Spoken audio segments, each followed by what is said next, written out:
LIC of India presents Union Budget 2025, co-presented by Sensodyne, co-powered by SBI, the banker to every Indian, and LIC Housing Finance Limited, associate partner ACC and Ambuja Cement. Budget सामने आ चुका है। Income tax slab में छूट की जो मांग थी उसको सरकार ने समझा, उसको पूरा भी किया। बिहार को विशेष तवज्जो दी गई, लेकिन पूर्वांचल के हिस्से में क्या आया? क्योंकि हम प्रधानमंत्री जी के संसदीय क्षेत्र में हैं और बनारस के बारे में ये कहा गया था 2014 में कि बनारस को धुरी मानकर पूर्वांचल का डेवलपमेंट होगा। 11 साल के बाद पूर्वांचल और बनारस के हिस्से में क्या है? बजट तो देखा ही आपने। जरूर। पूर्वांचल और बनारस के हिस्से में क्या आया? देखिए, पूर्वांचल के हिस्से में अभी बजट में कोई भी घोषणा नहीं की गई है, जिससे हम लोग को निराशा हुई है कि पूर्वांचल को कई सालों से हम लोग जो पैकेज मांग रहे हैं, लेकिन उस पैकेज का कोई जिक्र ही नहीं किया गया।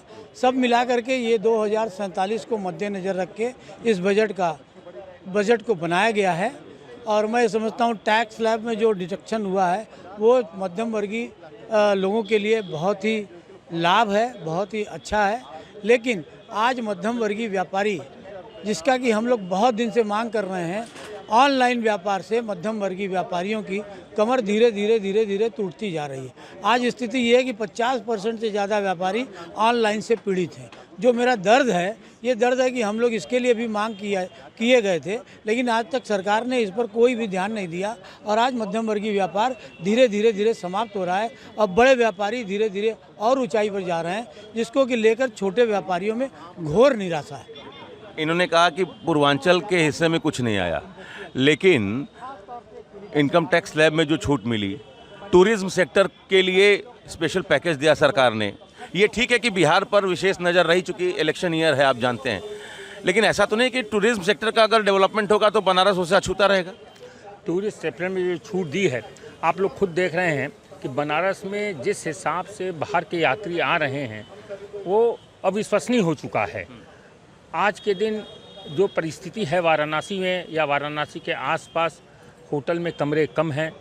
जगह आज जितने भी वेंडर्स हैं, चाहे आप घाटों पे चले जाइए, जो हमारे भाई हैं नाविक हैं, जो छोटे दुकानदार हैं, चाहे टेम्पो वाले हैं, चाहे वो भी हैं, कुछ अव्यवस्थाएं भी हैं, लेकिन वो सबसे ज़्यादा लाभान्वित हो रहे हैं। तो आज के दिन टूरिज्म का जो अभी इन्होंने दिया है उसका सीधा लाभ हमारे वाराणसी को, काशी को मिलेगा। बिल्कुल मिलेगा। सर, बजट में ईस्टर्न यूपी के पॉइंट ऑफ व्यू से, बनारस के पॉइंट ऑफ व्यू से, ठीक है, इनकम टैक्स स्लैब में सरकार ने छूट दी, इसकी मांग भी थी, 12 लाख रुपए कर दिया। बनारस और पूर्वांचल को क्या मिला? पूर्वांचल को तो स्पेशल पैकेज की मांग कई साल से थी, वो तो नहीं मिला, लेकिन इनडायरेक्ट बेनिफिट्स हैं। जैसे टूरिज़्म का बहुत बड़ा बेनिफिट है पूर्वांचल में, और धार्मिक पर्यटन, चिकित्सीय पर्यटन को फोकस कर रही है सरकार। 50 इंस्टीट्यूट बनाने की बात कर रही है जो हॉस्पिटैलिटी सेक्टर्स के बनेंगे, तो हम लोग को उम्मीद है कि एक इंस्टीट्यूट पूर्वांचल को भी मिलेगा। और अलग अलग प्रदेशों में टूरिस्ट स्पॉट्स को फोकस करके डेवलपमेंट की बात की जा रही है। तो ऑब्वियस है कि बनारस या आसपास जौनपुर, मिर्ज़ापुर कोई ना कोई डेवलपमेंट ज़रूर होना चाहिए। सोनभद्र को डेवलप करने की हम लोग कई दिनों से मांग कर रहे हैं। उम्मीद है कि इस बजट में उसको भी बेनिफिट मिल जाएगा। किसान क्रेडिट कार्ड पर भी जो लोन की सीमा है वो बढ़ाई गई है, तो आपको लगता है कि इनडायरेक्टली किसानों को भी इससे बहुत फ़ायदा होगा? बिल्कुल फ़ायदा होगा। जब पैसे की लिक्विडिटी आती है तो अपने आप सब काम बढ़ता है। इस बजट में सबसे बड़ी खासियत ये रही कि आर्टिफिशियल इंटेलिजेंस को बड़ा जोर देकर के 500 करोड़ रुपये आवंटित किया गया। बजट अच्छा इसलिए भी कहा जाएगा कि पिछले साल 5.6% ऑफ जीडीपी था फिस्कल डेफिसिट, जो अब के 4.8% हो गया है, और अगले साल के लिए 4.4 का लक्ष्य रखा गया है। इसका मतलब है कि आप उन्नति कर रहे हो। सेकेंडली, आज 20,000 करोड़ रुपया अलॉट किया गया न्यूक्लियर एनर्जी के लिए, जो देश के विकास में बहुत बड़ा सहयोग देगा। आपने इंफ्रास्ट्रक्चर के लिए फ्री इंटरेस्ट लोन स्टेट्स को देने के लिए राजी हुए हैं।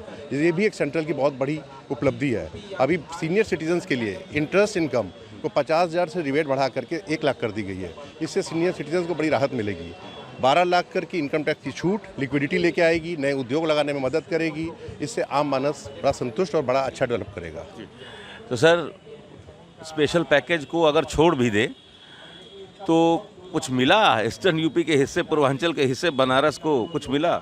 नहीं, वास्तव में देखा जाए तो पैकेज भले न मिला हो, मगर एक काशी का जो विकास हुआ, जो यहाँ पे पर्यटन बढ़ा, काशी के साथ साथ बगल में माँ विंध्यवासिनी है और अयोध्या है, तो ये जो पूर्वांचल का क्षेत्र है, आज 10 लाख लोग एक दिन में बाबा विश्वनाथ के दर्शन कर रहे हैं, तो जो टूरिज्म बढ़ा है, जो पर्यटन बढ़ा है, एक पर्यटन का व्यवसाय बढ़ने से एक पैकेज भले न मिला हो मगर उसका एक फ़ायदा इस इंडस्ट्री को तो पूरा मिला ही मिला है।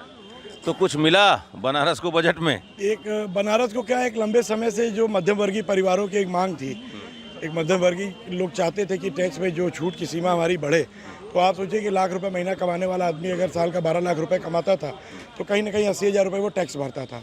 तो ये टैक्स उसका 80,000 रुपये अगर बचता है तो कहीं ना कहीं बाज़ार में उसकी परचेसिंग पावर और बाज़ार में जो है वो ख़रीदने की पोजीशन में होगा।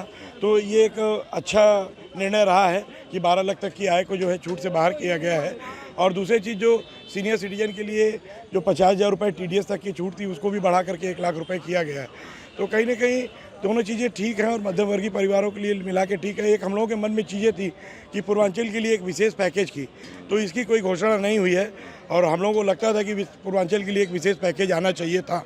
और जिस तरीके से आप देख रहे हैं कि आत्मनिर्भर भारत की तरफ, और जब से ये ऑनलाइन मार्केटिंग हुई है तो हर आदमी ऑनलाइन से इतना ज़्यादा बाज़ार में मद्दी है कि सरकार को थोड़ा सा जो हमारे भारतवर्ष में असंगठित क्षेत्र का व्यापार है, जो मध्यम वर्गीय और असंगठित क्षेत्र का व्यापारी, इन व्यापारियों और छोटे खुदरा व्यापारियों के बारे में भी कुछ बढ़िया नियम कानून लेके आना चाहिए ताकि वो खुद आत्मनिर्भरता की ओर आगे बढ़ सकें। ठीक है, तो निर्मला सीतारमण जी के पिटारे में सबके लिए कुछ ना कुछ था।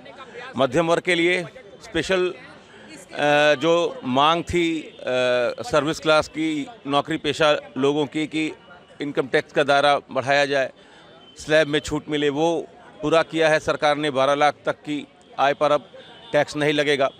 किसान क्रेडिट कार्ड पर जो लोन की सुविधा थी उसको भी बढ़ाया गया है। टूरिज्म सेक्टर को भी कुछ ना कुछ मिला है। तो हर सेक्टर का ख्याल रखा गया है। आर्टिफिशियल इंटेलिजेंस को भी सरकार ने 500 करोड़ दिया है। लेकिन एक टीस रह गई है बनारस के, पूर्वांचल के लोगों में हमने जो बातचीत की वो टीस है स्पेशल पैकेज की। बिहार पर जिस तरीके से सरकार ने इनायत दिखाई, तवज्जो दिया सरकार ने बिहार को, चूँकि वहाँ इलेक्शन ईयर है, लोग समझ भी रहे हैं इस चीज़ को, तो पूर्वांचल को भी कहीं ना कहीं बजट में एक स्पेशल स्टेटस मिलना चाहिए था। ये इसलिए भी लोग कह रहे हैं चूँकि प्रधानमंत्री का संसदीय क्षेत्र है। स्पेशल पैकेज की मांग पिछले 10 सालों से हो रही है, लेकिन ये बजट भी निकल गया। लोग कह रहे हैं ये संतुलित बजट है, हर सेक्टर को कुछ ना कुछ मिला है, लेकिन पूर्वांचल और बनारस के लिहाज से स्पेशल पैकेज की जो मांग थी वो अभी भी अधूरी है। उसकी टीस लोगों से जो हमने बातचीत की उसमें दिखाई दे रही है। Amit Singh, TV9 UP, Varanasi.